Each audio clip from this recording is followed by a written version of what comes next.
O objetivo da palestra aqui hoje é a gente ter um papo, né? É uma discussão, reflexões sobre as barreiras invisíveis que as mulheres enfrentam no mercado de trabalho. E como que a gente pode quebrar essas barreiras, né? E queria também falar, né, que é importante a gente pontuar que não é uma palestra só para mulheres, né?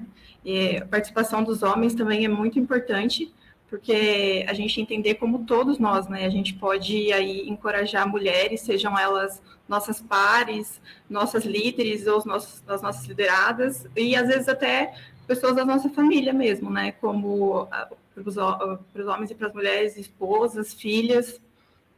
Então, esse é o objetivo da palestra aqui hoje. Deixa eu ver, não está passando.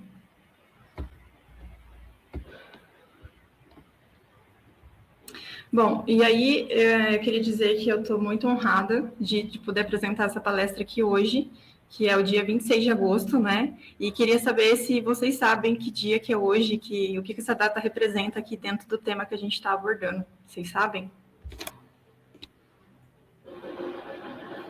26 de agosto. Quem já deu uma olhada no LinkedIn hoje, provavelmente já saiba.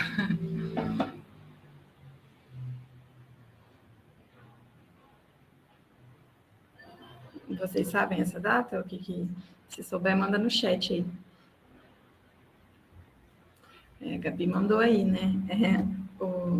Isso aí, o Dia Internacional da Igualdade Feminina. Então, esse dia 26 de agosto, ele foi... Quase acertou, Gabi. Mas a ideia é essa aí mesmo.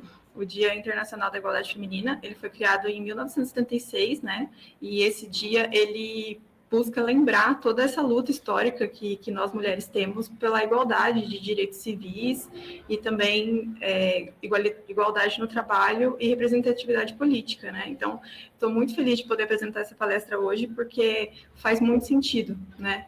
O que a gente está buscando aqui. Faz muito sentido com essa data. Então, queria comentar um pouquinho aqui da participação feminina na tecnologia no Brasil, né, mostrar os dados que a Ana e a Morena, na palestra delas, elas já comentaram um pouquinho também, mas só para a gente lembrar como que é essa participação feminina. Então, 18% dos graduados na área de tecnologia são mulheres, né? E na parte de empregadas na área de tecnologia são 25%. Esses dados é um projeto digital da Microsoft, feito em 2019, e isso é no Brasil, né? Mas a gente vê quanto esse tema é importante quando a gente passa a olhar fora do Brasil. Na verdade, esses dados, eles se refletem no mundo, né? Então, é interessante saber como tantos países, tantas culturas diferentes, e esses dados, eles se repetem, né? Então, até mesmo se a gente for olhar para empresas globais de tecnologia, por exemplo, o Google, o Facebook, Twitter, a Apple, as mulheres representam 30% de toda a força de trabalho dessas empresas. Então, realmente é uma questão que a gente tem que discutir. E aí a gente começa a pensar, né? Que barreiras, então, impedem a equidade de gênero? Então, boa parte da palestra a gente vai pensar sobre isso. Antes da gente entender que barreiras são essas, né, eu acho importante trazer um contexto de como tem sido a história até aqui, né, da participação feminina na tecnologia. Então, esses números que eu mostrei para vocês de mulheres nos cursos de tecnologia, vocês acham que sempre foi assim? A maioria sempre foi homem? Ou teve uma época que foi diferente? O que vocês acham? Não sei se alguém conhece já também da história, né? Mas não sei se alguém também quer colocar aí o que acha. Mas essa reflexão é da gente pensar como que a gente chegou, né, até aqui. Será que sempre foi assim? Então, na verdade, não foi. Nem sempre foi assim esse número ali de graduados na área de curso de tecnologia. Essa foto é uma foto da primeira turma do curso de Ciência de Computação, em 1974, na USP. Então, essa foto aí, ela tem cerca de 20 alunos, sendo 14 deles mulheres. E é difícil a gente pensar, né, hoje em dia, você vê uma turma de formandos de graduação em ciências da computação, e a maioria deles ser mulheres, né? Apenas 6 homens numa turma de 20. Mas na época, essa foi a primeira turma. Então, o que será que aconteceu, né? Por que será que em 2021 a gente tem uma baixa participação de mulheres na tecnologia? Como que houve essa inversão de gênero? Nessa época, entre as décadas de 70 e 80, ainda não existiam os computadores na casa das pessoas, né, os computadores pessoais. Os computadores, eles tinham uma função de tabulação e processamento de dados. E isso estava mais ligado à função de secretariado, e por isso eram tipicamente mulheres que trabalhavam nessa função. Além disso, quando o curso de Ciência da Computação surgiu, ele era muito abstrato, ninguém sabia para que servia, do que se tratava, né? Porque as pessoas não tinham computadores em casa. Então, a grade dele tinha muito a ver com o curso de matemática, de licenciatura em matemática. E, por isso, houve uma grande migração. No curso de licenciatura de matemática, né, a maioria eram mulheres. Então, por isso, houve uma grande migração dessas alunas para o curso de Ciência da Computação. Depois, à medida que foi perto dos anos 80, né, à medida que os computadores pessoais foram chegando na casa das pessoas, eles foram vendidos com a finalidade lúdica de que eram para jogos. E aí, né, tinha um estereótipo, e às vezes tem ainda, de que meninas não gostam de jogar, né? Isso é coisa de menino. E por causa desse estereótipo, as meninas elas foram desincentivadas, né? Então, elas não foram incentivadas a ter contato com o computador dentro de casa, a ter contato com essa tecnologia. E assim foi acontecendo essa inversão de gênero, né? Então, as mulheres foram se distanciando do curso de tecnologia. E aí, por que eu quis contar, trazer aqui essa história, né? 2 pontos. Primeiro, que é importante a gente entender, né, quais são as principais causas do problema, né? Onde eles nasceram, né? E a gente olhar para trás e entender também quais erros que a gente cometeu e chegamos até aqui para que a gente não cometa mais eles, né? E tente mudar essa história. E o segundo ponto é para explicar o que são os vieses inconscientes, né? Então, quando a gente começa a contar essa história, como houve essa inversão de gênero, a gente vê nessa história palavras como estereótipo, coisa de menino, meninas não gostam de jogar, incentivo e a questão da representatividade também, né? Então, o viés consciente, ele é isso, ele é um estereótipo, né? Ele é um julgamento que a gente tem sobre pessoas simplesmente por alguma característica dela, né? Seja de raça, raça não, eu aprendi aqui no TDC, né? Essa cor da pele, né? Seja por gênero. E, que bacana a informação que o Alexandre trouxe. Hoje as mulheres são líderes na tecnologia de UX. Bacana saber disso, essa informação também não sabia.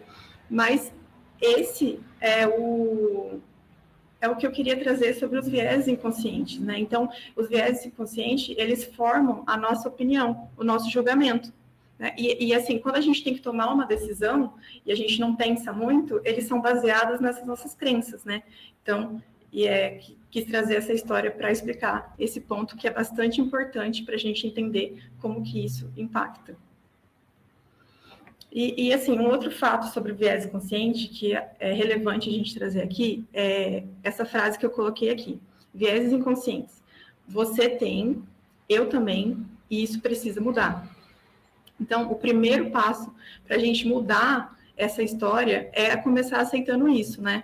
Então, assim, a gente está aberto a entender que todos nós temos viéses inconscientes e que a gente precisa trazer consciência para eles, né? Para entender como que são os nossos comportamentos, como que a gente está repetindo esses comportamentos sem entender o porquê deles, né? Bom, como eu trouxe aqui para vocês, né, o viés inconsciente, ele tem um impacto em toda a nossa sociedade, né? Seja na parte dentro e fora do mercado de trabalho, né? E principalmente em áreas de tecnologia, ele tem um impacto aí. A gente já viu em outras palestras aqui, quem teve oportunidade de participar, né? Na palestra da Ana, da Morena, elas colocaram muito a condição dos impactos que acontecem nas barreiras para entrada da mulher na área de tecnologia, né? Então, tem muita barreira aí pela falta de representatividade, pela falta de incentivo, pela falta de estímulo. Então, eu queria trazer um ponto aqui, qual o impacto dos viés inconscientes na ascensão da carreira das mulheres. Então, a gente viu pelos números que realmente tem um impacto para elas entrar, mas depois que elas entram, né? Qual que é esse impacto desses viés inconscientes que a gente vem construindo ao longo dos anos aí na nossa sociedade? Eu consultei vários materiais de estudo, né, mas tem uma pesquisa, que é um relatório da Bain Company, junto com o LinkedIn, muito interessante. No final, posso compartilhar aqui o link. E esse relatório ele foi feito em 2019. É um relatório sobre liderança feminina. O nome do relatório, se eu não me engano, é 100 atalhos, do discurso à prática, para realmente, assim, a gente percebe hoje, e isso também é um dado realmente comprovado, que as empresas, sim, entenderam a necessidade da diversidade.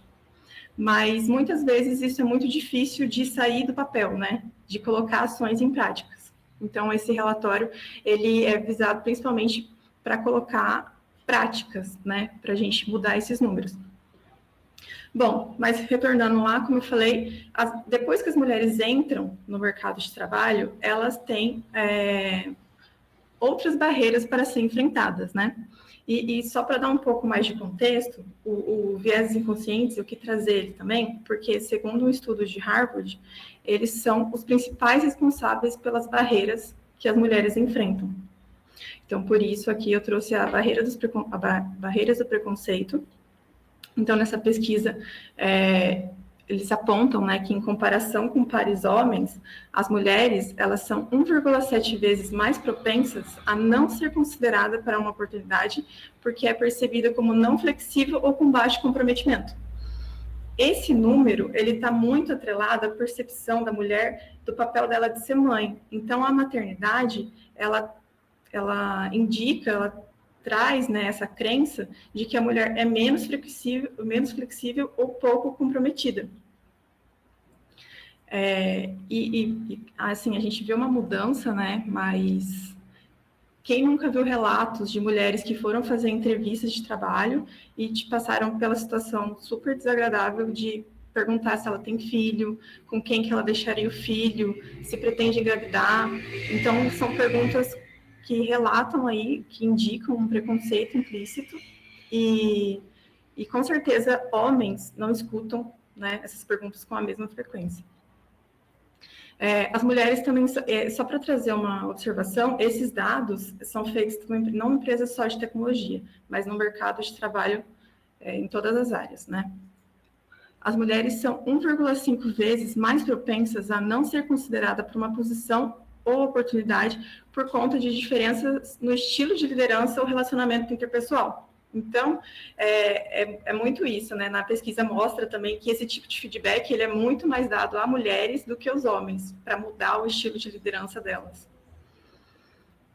Ainda nas barreiras internas e externas, e ainda sobre o preconceito, as mulheres, elas são 1,6 vezes mais propensas a receber uma remuneração menor que os homens em posições semelhantes. Então, é engraçado como esses números, às vezes, coincidem muito com histórias que a gente vê, né?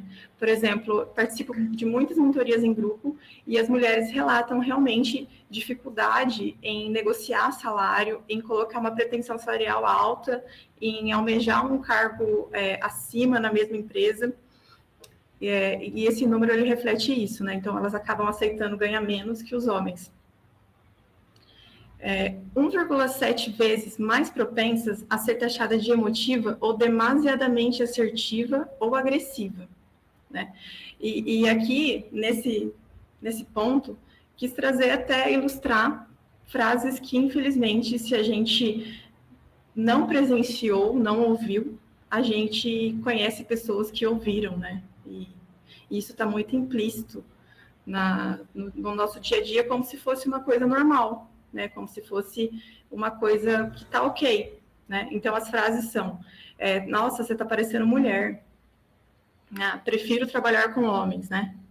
E é importante destacar aqui também que algumas vezes essas frases não são ditas só por homens, elas são ditas também por mulheres, né? Então, a gente acha que isso é normal, é uma brincadeira, todo mundo fala, mas na verdade não. Na verdade, são microagressões que a gente passa a ideia de que se comportar, ser mulher é ter um comportamento inadequado, né? E aí a gente vai ver que isso tem um impacto.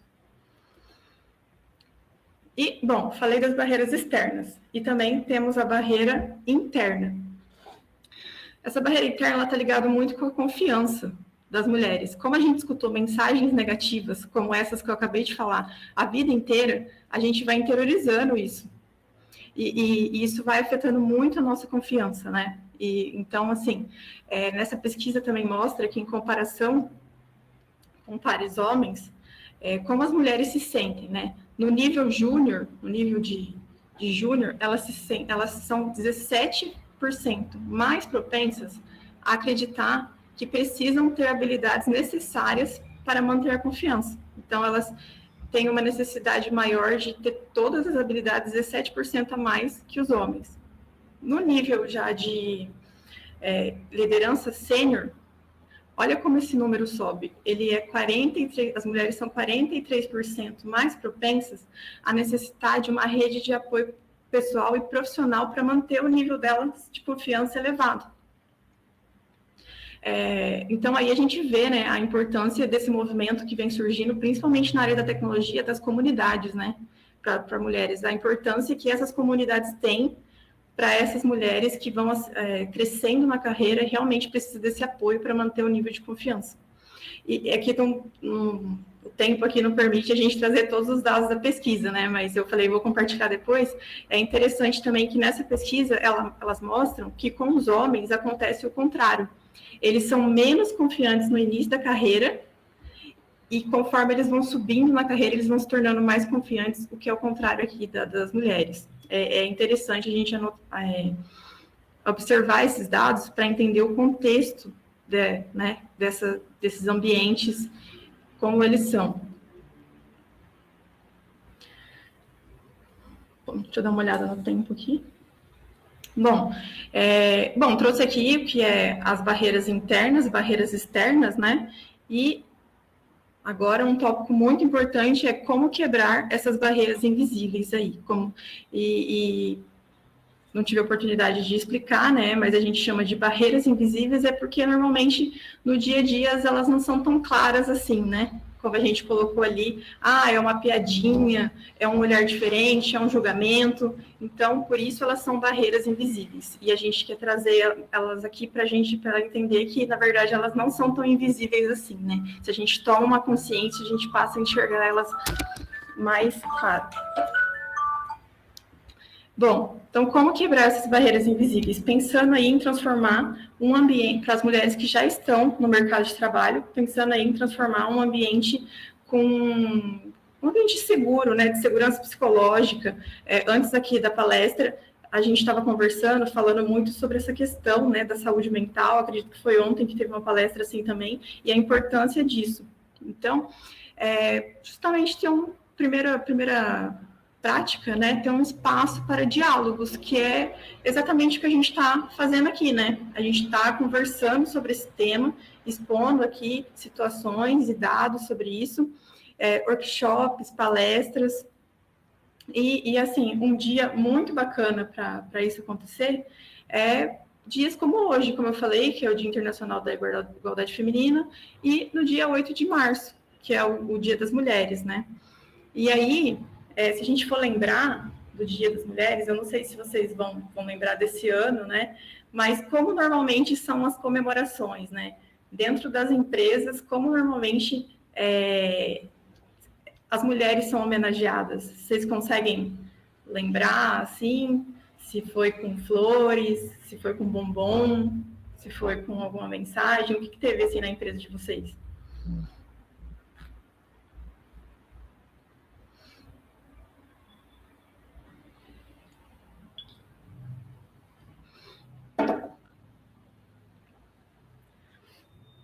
falando, Flores é clássico, né? Sim, Flores é clássico, né? Mensagem, bacana. Post no Instagram, legal. Então, nessa questão de ter um espaço para diálogos, uma grande oportunidade nessas datas é a gente trazer, assim, claro, né, o carinho, assim, às vezes um presente, um chocolate, uma mensagem é muito importante também, mas é importante a gente não romantizar essas datas, né, e mostrar realmente qual que é a história dessas datas, que são uma história de luta, né, e não é assim, porque muitas vezes a romantização dessas datas, elas passam a impressão e aumenta o viés consciente de que existe tem um som ligado. Agora eles passam a impressão, né, que a mulher realmente é aquele dado que a gente viu, né, que a mulher é um ser frágil, mais emotivo, né, que precisa de toda essa proteção e cuidado. Então, é legal a gente aproveitar esses dias para realmente conscientizar ainda mais qual que é a luta que as mulheres vêm tendo ao longo da história e qual que é o verdadeiro sentido da data. Um canal de escuta, né, que normalmente é um nome no meio corporativo que se aplica, é o Safe Space, que é onde as mulheres podem relatar como elas estão se sentindo, se ela passou por alguma situação que ela não se sentiu confortável, né? E esse Safe Space pode ser numa plataforma, pode ser uma pessoa preparada para receber esses relatos, e também pode ser encontro das mulheres, né? Então, vou dar um exemplo do que aconteceu, né, um dos aprendizados que aconteceram esse ano na AgroSmart.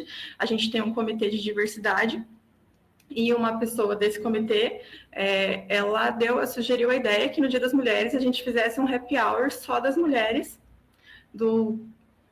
ali da empresa, que a gente é uma startup pequena, fizesse uma reunião ali das mulheres. E foi muito bacana. Esse happy hour, ele se tornou num canal de escuta, num safe space. As mulheres foram relatando como elas iam se sentindo, à medida que elas iam falando, as outras daí tomavam coragem para falar, e a partir daí a gente começou a ter outros encontros, e foi muito bacana, muito produtivo, tornando realmente um lugar de segurança psicológica ali, que as mulheres podiam compartilhar suas experiências. A liderança, como exemplo, é um fator muito importante, porque além de instruir falas, né, da liderança, ainda que a liderança esteja preparada para corrigir aquelas falas ali que a gente viu, né? Ah, você está parecendo mulher. Então, saber corrigir e agir e mostrar que isso não compartilha com os valores da empresa. Promoção com dados em base de performance. Então, isso para quebrar um pouco a questão do viés de afinidade, né? Muitas vezes a maioria da liderança em algumas empresas é homem. Então, assim, que fique claro o que precisa fazer para almejar um outro cargo, né? E que a pessoa realmente, se ela atingir aquilo, tanto nos OKRs, né, quanto na avaliação de desempenho, que ela consiga ter a sua promoção. Acho que essa transparência é fundamental aí para a ascensão, né, de mulheres e de qualquer pessoa na empresa.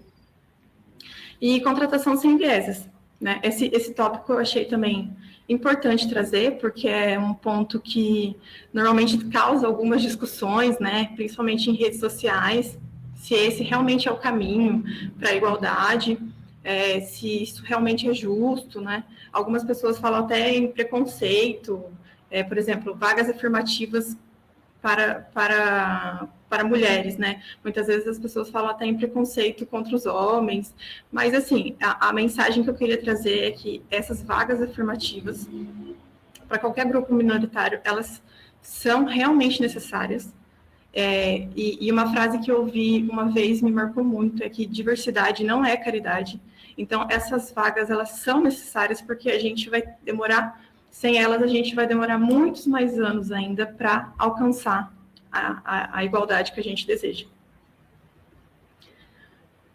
Bom, aqui, né, que eu acabei de falar, ela está muito mais ligada a transformar esse ambiente em um ambiente seguro e de inclusão, né? Então, também tem a participação aí da empresa e dos colaboradores.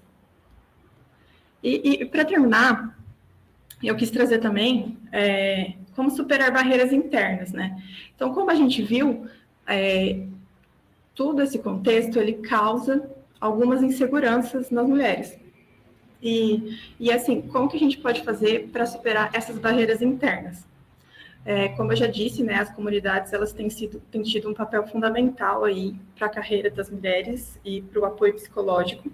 Então, comunidades e mentorias, eu trouxe algumas, tem várias que eu admiro, que eu sigo.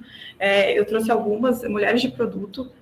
Recentemente me tornei embaixadora da comunidade e vejo o quanto que as mulheres dentro dessa comunidade trabalham e se dedicam voluntariamente para realmente produzir conteúdo e apoio para outras mulheres, né?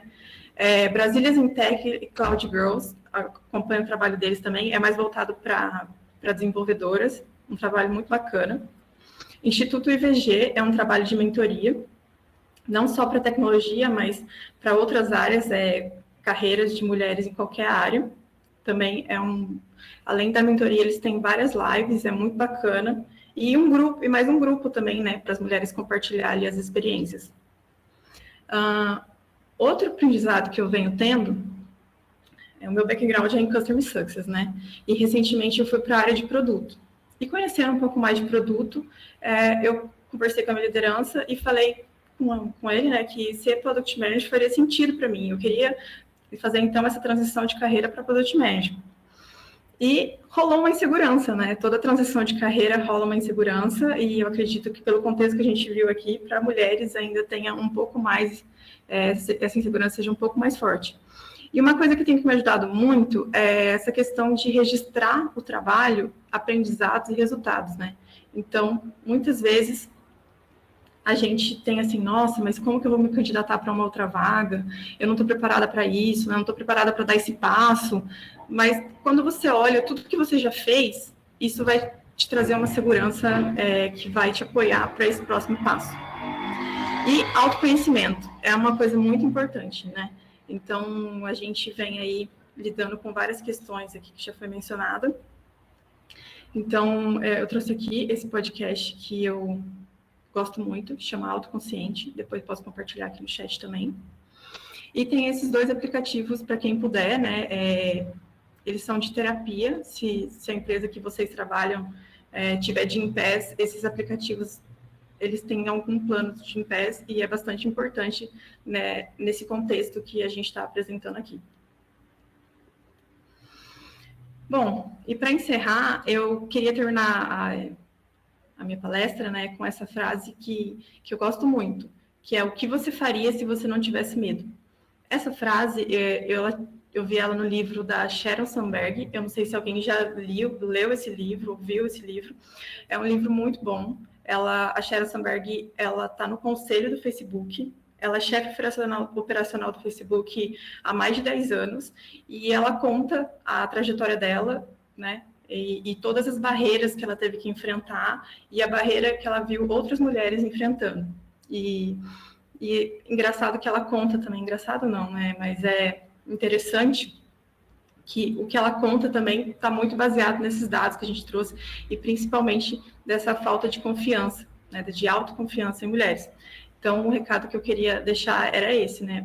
Que passo você daria se você não tivesse medo? A intenção da palestra era essa, o objetivo era esse, e muito obrigada pelo tempo. Quem gostar do assunto e quiser compartilhar links e materiais, está aqui meu LinkedIn. E é isso. Muito obrigada.